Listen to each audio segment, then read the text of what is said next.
Hi guys, Tom here and welcome back to the Rangers Revival. Today we are with episode 10 and we have a game against St Johnstone to play in the Scottish Premiership.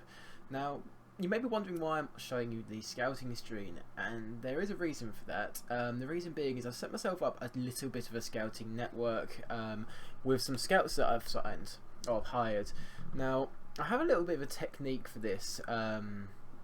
Where I send like scouts out to the same places, one looking for first team players, one looking for hot prospects. Now that's what I've done for the most part. I did it in Greece because I could scout every country where I could sign players from, and it worked really well. But at the moment I've got a few different scouts looking in various countries. Now we've got this hot prospect one here, Bobby Dickinson. He is currently over in South America looking for hot prospects, and apparently he's found 306 players. Now obviously he's going to be wrong on a lot of these players' stats. A lot of them won't reach the potential he's saying, but it gives me a good foothold in these countries, so I don't necessarily miss out on players. Now, as you can see, I've got Greg Strong. He is looking in the UK for first team players, and Ian Campbell looking in the UK for hot prospects.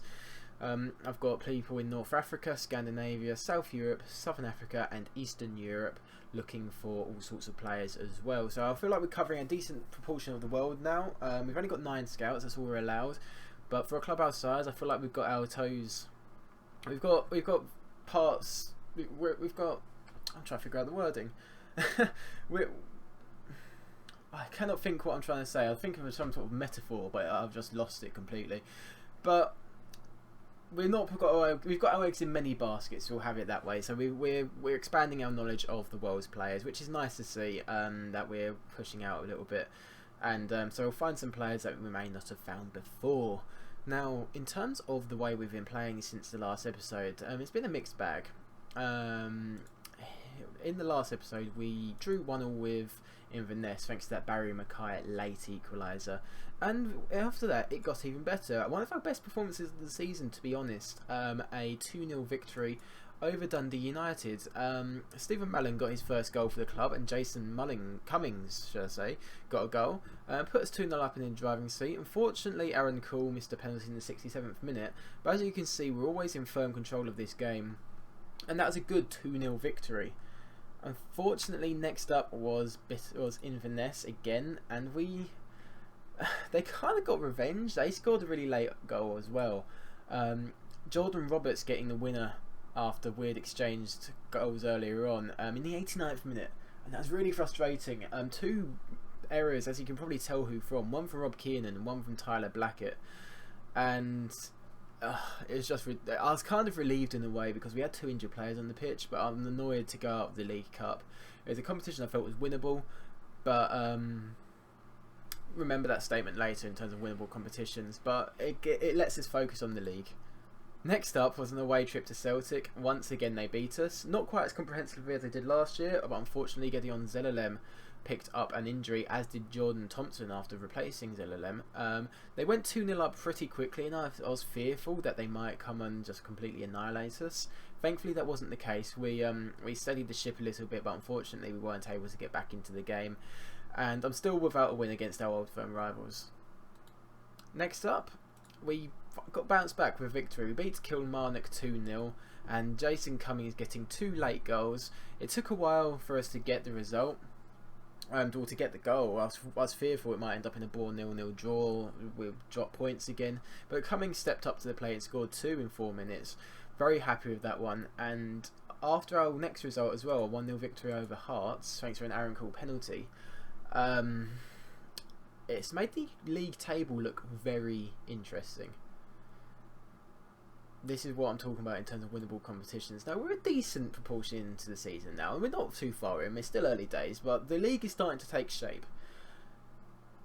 And we're in 4th, and we're above Celtic again. Celtic lost to Hibs, and we've capitalised on that. We've jumped back up above them after they've drawn to Ross County and lost to Hibs in their last 2 games. And all of a sudden, we're 2 points off top. We're joint 3rd, we're 1 point off 2nd, and we're above Celtic. So the way things are going, no one's consistent So I'm wondering if maybe we could be the ones to, get a consistent run under our belts and really push on this season. We might be the ones who could surprisingly get a league title in only their second season. I would expect that Celtic would come back and find some form, but they haven't done so yet. And it makes me wonder, will they ever find that form? And can we, over our next few games, we've got some big games coming up. We've got Aberdeen, then we've got Hibs and Inverness again, but we don't play Celtic again until the 18th of December. So you'd say we've got 1, 2, 3, 4, maybe 5 win-up games I feel like I should be winning. And then 3 trickier ones, although they are all at home, so really we should be looking to win those as well. So we've got a spell of, 1, 2, 3, 4, 5, 6, 7, 8 games where I think we're probably favourites going into all of them without getting too cocky and confident. So it'll be interesting to me to see, can we push on and can we deal with the pressure and get a good run going, similar to what we had in this patch. If we could repeat those results across this, that would be really good. And I feel I'd see us at the top, near the top of the table, after all that.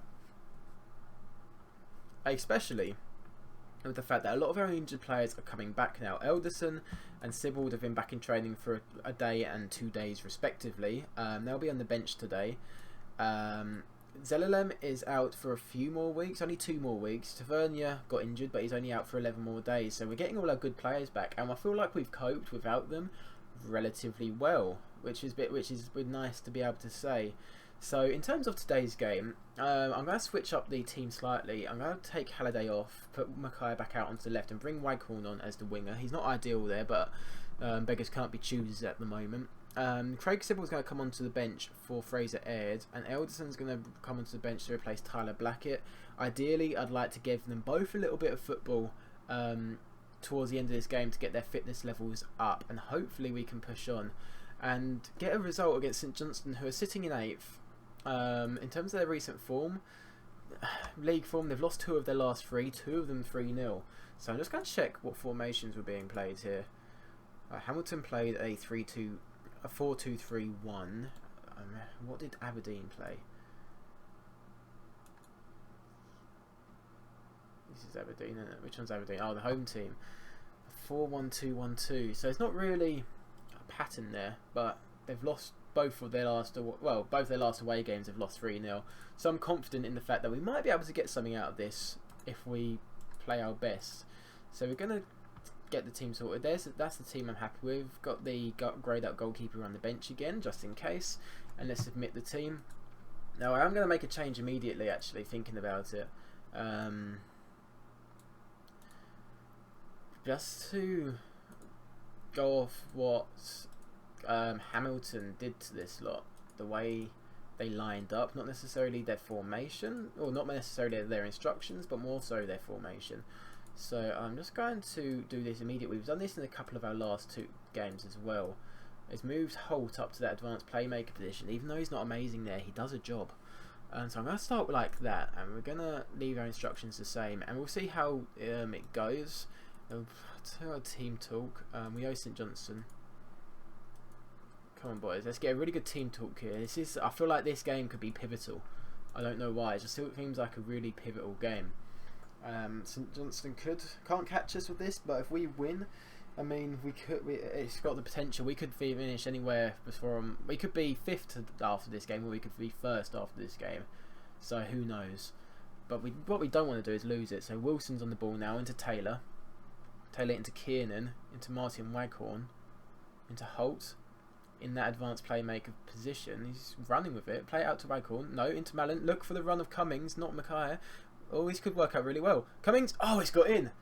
It's deflected in. It's Cummings' goal though. It's 5th of the season. He's slowly finding his form. And that puts us top. As it stands, we're top. Remember that, Rangers fans. As it stands, 10 minutes into this game, we're top. It's not getting for a little while, but we are top at the moment. I don't know how this has happened, but it actually looks like a tackle to me from Watson, and it's just landed at Cummings' feet. Is that the case? Yeah, it's not an assist from Mackay. It took too long to play the ball, which is disappointing. I'd love for him to get an assist.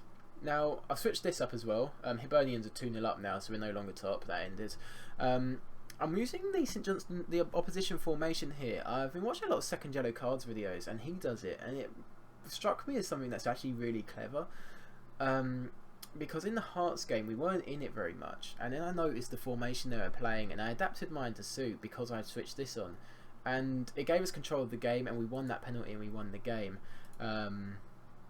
So thank you for doing that second yellow card. I've just been copying. I just copied you basically, and that's why I'm doing it. It's quite a handy thing. I never really considered it before, so I just want to see what they're doing in terms of passes completed and passes key.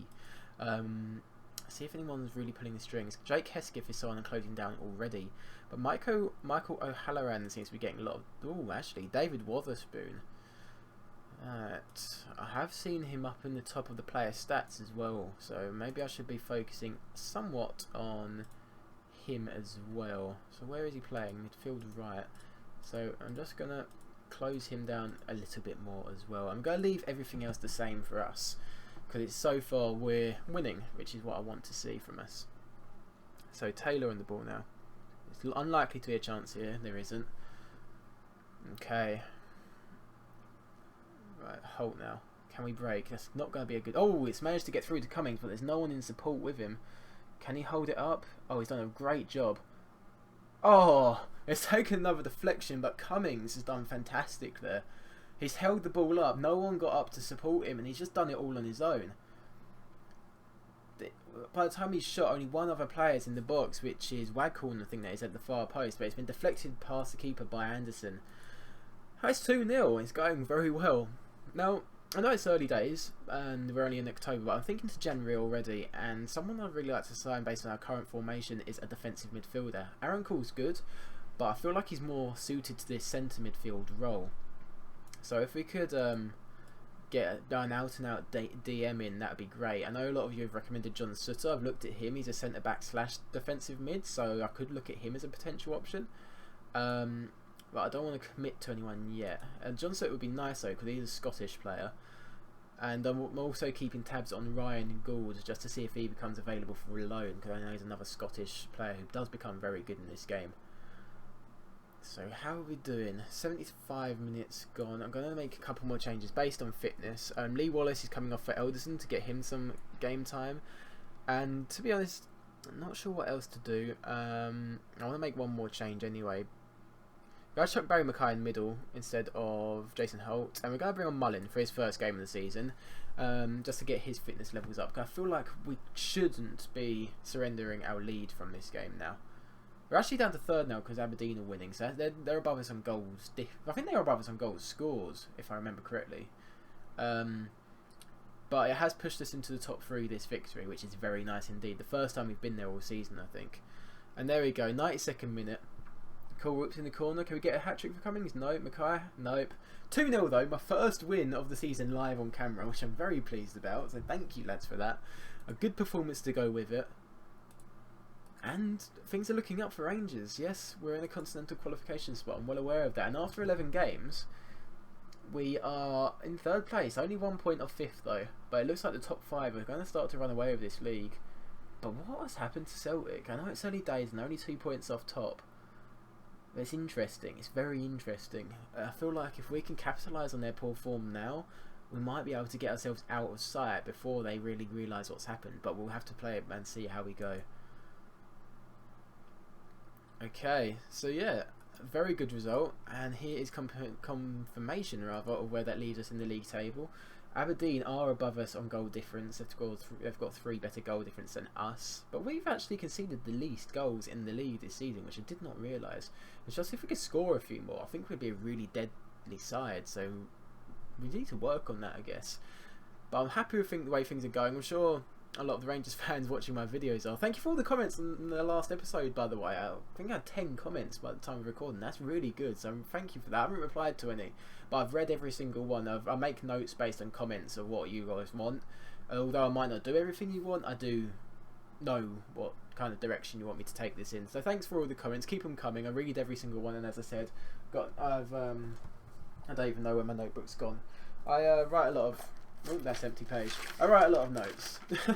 So That's a shame, an empty page, fucking hell. But yeah, that rounds up episode 10 of the Rangers Revival. We finally got a win live on camera, which is brilliant. And yeah, just realised I said in the last episode, I meant the episode before because I've recorded this in advance. But anyway, where are we coming up for the next episode? As I said, I'm doing 4 games off camera.